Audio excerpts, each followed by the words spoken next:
All aboard!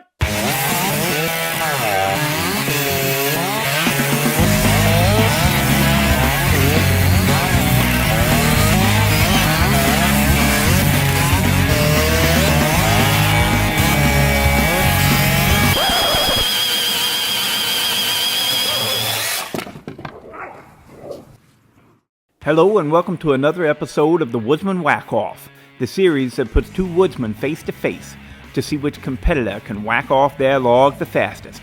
Today's exciting episode brings us to a long-awaited whack-off of legendary proportions. Husqvarna's two largest displacement saws going at it face to face, the Husqvarna 2100 CD and the 3120 XP. XP stands for extra power.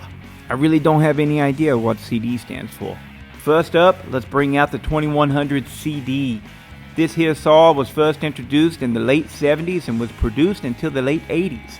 It shares its platform with other models, but this here is the Big Daddy. At just a hair over 99 cc's, it is most definitely a force to be reckoned with. So, now you've seen the Big Daddy, well, here comes the Big Papa. The Husqvarna 3120 XP. At nearly a full 120 cc's and a 23-pound power head, describing this saw as big could be a touch misleading. It's friggin' huge! Often used as a stump saw or paired with an Alaskan sawmill, this is not a saw that you want to be lugging around in the woods all day. While we can safely ascertain that this saw will have bone-crushing torque that will allow as long of a bar as you want to run, will it have the RPMs needed to beat the more agile 2100? Both saws are stock, with the exception of the 3120 having a highway brand piston and cylinder. Now let's get it on. Alright, look at that. It has been decided by Benford that Soft Hand Steve does not get to run these heavy hitter saws. Soft Hand Steve has soft hands and wouldn't know what to do with this kind of power. Two Benfords, now that's a sight to see, isn't it? Alright, both saws just tearing it up. Oh my god, that's close too. Looks like, yeah, the 3120, it squeaks out a win, but not by much. Here we go with the tug up. Alright, listen to those things scream. Alright, oh, the 2100 looks like it might be doing a little bit better this time, but they're still neck and neck. Oh, the 2100 squeaks out the win. Let's back that up and slow down on the money shot. Alright, as you can see there, the 3120 gets hung up there just a tad at the end, but I think the outcome would have been the same regardless. The 2100 takes the tug up. Alright, now here we go with the vice grip as they both choke up on that log, squeezing it out. Both saws just eating away. Who's going to win it? Who's going to win it? Oh, the 3120 Big Papa. That's right. And so your winner is the 3120 XP. That saw right there brings the heat no matter what size bar's on it. It's got legendary power. And for good reason. 120 cc's, that packs a punch. Alright guys, now let's see what Bodie has to say about it. Okay, so there we go. I hope you enjoyed that whack-off. That was very close. But the crazy thing is both saws can cut through that so quick that it's difficult to have enough time to even speak about it. So it's pretty cool. Anyways, really, really, really close. So with that, not even a full second win for the 3120. It's best 2 out of 3, and of course the 3120 won that. And if you go back and you look at it in the slow-mo, the 2100 actually makes it out of the cut. I should do it this way. The 2100 actually makes it out of the cut before the 3120 gets hung up.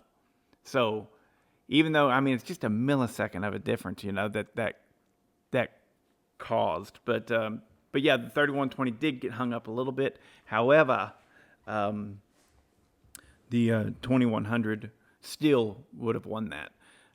So, anyways, and I can't be perfect. I couldn't have fixed it. I would not have went back and done another cut anyways. So, but 3120 is the winner, which I don't know what you guys were thinking. Honestly, I was on the fence about it. I didn't know if the 2100 was going to pull more RPMs or not. And, you know, a lot of people, you know, I did the carburetor mod on the Echo 590. But I think it was useless, you know, because that thing, the rev limiter doesn't kick in until like right at 13,000 RPMs, right there at it. Well, you're not cutting at 13,000 RPMs in the cut, you know. So why remove that rev limiter? I don't know. The 2100, if I removed its limiter, it's got a governor in the carburetor, and well, it wasn't bouncing off of the governor whenever it was in the cut. So you could say, oh, you need to remove that governor. It ain't going to do shit, at least as far as I know. I mean, definitely I could make a mistake. But same thing with the 3120. Now, if these saws were modified to produce power above what their current limits are, well then yeah, you know, I might actually face that with my Echo 590 if I port it, which I hope to do someday. But for now, I mean, I don't know. Even if I port it, is it going to be revving faster than 13,000 RPMs in the cut? I doubt it, you know. I like watching videos too. And so like I was listening to Tin Man the other day. I really like that guy. You know, he doesn't bring any drama. He's just nice and friendly, and it's enjoyable. But he was talking about a home light that he built, and it running 15 or 16,000 RPMs. And, you know, that does speak to what it will do in the cut. But I don't know. I just don't give a damn what a saw will do in the air. It's just, yeah, I know that it does say, well, if it does 15 or 16,000 in the air, it might be able to do 12,000 in the cut. And that, you know, that I get it that there's a correlation there. However, show me the RPMs in the cut. I don't give a damn if it does it in the air, because I've never used a chainsaw to cut air. So that's my thing. I don't know. I mean, it's not like I'm offended by it or anything like that. No, and I don't harp on it or anything. It's just, it came up in my head right now. So because both of these saws that I'm running have their own limiters. The 3120 has an actual limited coil, and I think it's low. I think it won't let it go more than like 9,200 or something. It seems very low. I know that if I was to cut that same piece of wood without pushing on it at all, well, it would just sit there and bounce off the rev limiter. So I had done videos on both of these saws in the past, but I think it was Mr. Somebody, a viewer on this channel. He was like, well, if you're pushing on it, you know, isn't that you doing the work? And I guess he was kind of right, at least for the gentle glide down the shaft, the very first cut. The very first cut is supposed to be just the saw working its way down. With these, I can't help it. You put a little bit of pressure on it. It's a big frickin' saw. And, you know, but before I was really shoving on it. I'm not shoving on it nearly as much in this video. So each saw has about the same amount of pressure, just enough to keep them off of the rev limiter and just work its way down. Now the tug up and then the vice grip whenever you're digging the dogs in. I'm putting as much pressure as I can put on that saw. It seems like so I also did the the 592, and that'll be coming up in a later video. And I will say that it seemed like I made a little bit of mistake on that one with either the tug up or the vice grip one. I put a little bit too much pressure on it, and you could hear it in the saw. The saw was like, but I won't let you know the results of that one. But anyways, yeah, whatever. Look at me rambling. I'm very glad that I got both of these saws tested, because now that I have the 592, both of these saws are up for sale. And I'd like to avoid eBay, but I probably won't be able to, because whenever I sell these saws, guys, I'm about making the money. Okay, they've got to pay for a $1,300 592 that I just purchased. So selling these two for top dollar is my number one priority. Now, if you want these saws, then yep, go ahead, get at me. But you better be quick, because they'll be on eBay within the next couple of days. And if you want these saws for the 3120, I want $800 in my pocket. Okay? And then you pay for shipping. You will get, it's got a nice highway cylinder. The only thing that I did to the highway cylinder is, the bottom, it's probably in my videos somewhere, but the bottom transfer, I just smoothed out that transition from the crankcase into the bottom transfer. That's all I did with the 3120 highway cylinder. It runs excellent, but I will say that highway cylinder has a large amount of squish, which drops the compression. And since it does drop the compression, what it means is you can't start that saw, the 3120, with the compression release. You can't use the compression release, because it doesn't have enough compression when you depress the compression release. It's got great compression. It's got, like 145, 150 pounds of compression, something like that. But you press that decompression, and it's getting so much fuel whenever it's cold and you're firing this thing up the first go around, that you'll flood out that cylinder before you hear that first pop. And so you're sitting there pulling, and you're thinking, when's it going to come? When's it going to come? Well, you've flooded the cylinder already. So I had to learn that the hard way. Whenever messing with the 3120 XP, you do not start it with the compression release pushed in. And this is all because it has too much of a squish band. The saw is in great shape. Oiler works perfectly. It runs great.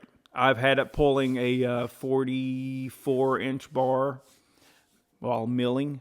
It runs great. So, anyways, you will not get any bar or chains with the 3120 XP, and it's $800 in my hand, and you pay for any shipping to you. Okay. So, you'll also get the original cylinder. The original cylinder, this was over a year ago, and I didn't want to try it, but I'm certain that the original piston and cylinder just needed a new ring. It doesn't look rough at all. Since I redid this setup, I have done worse piston and cylinders, and they've turned out just fine and dandy. So that's what you get if you want the 3120 XP. If you want the 2100 CD, that's going to require $600 in my... God, I think it'll go for more than that. But then there's the eBay fees. Fuck it. So if you want the 2100 CD, That's going to be $600 in my hand.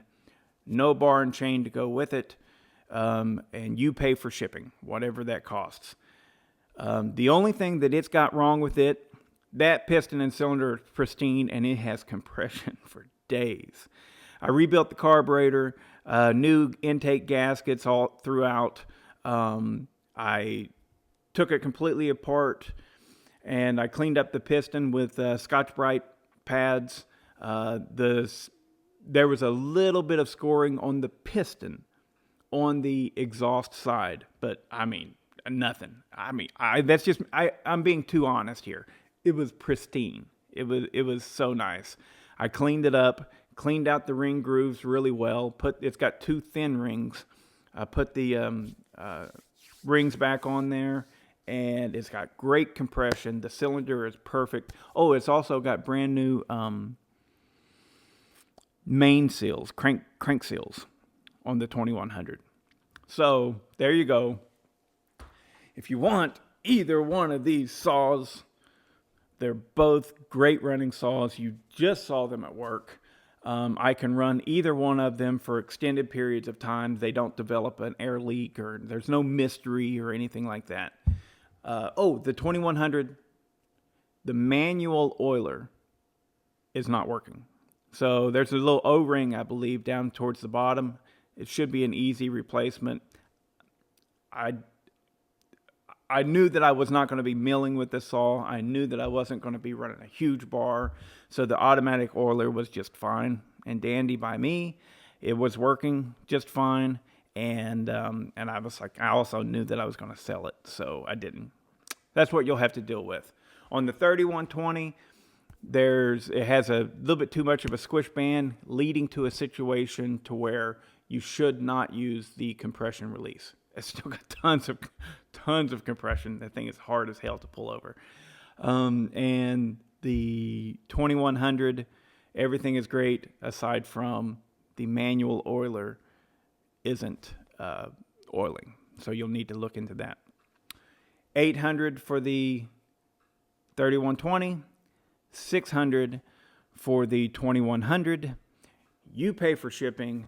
No one gets any bars or chains. Ta-da! This will allow me to pay for what I put on the credit card, the $592. But yeah, today is March 16th of 2022. If you're watching this in the future and it's more than 2 weeks from now, I definitely do not have those saws. But I will probably hold off until it's a Wednesday right now, so I'll probably hold off until Sunday night to put on the, I don't know, maybe Saturday morning, put the saws on eBay. Anyways, I hope you enjoyed the wack-off. I've rambled enough, I suppose. All right. Later.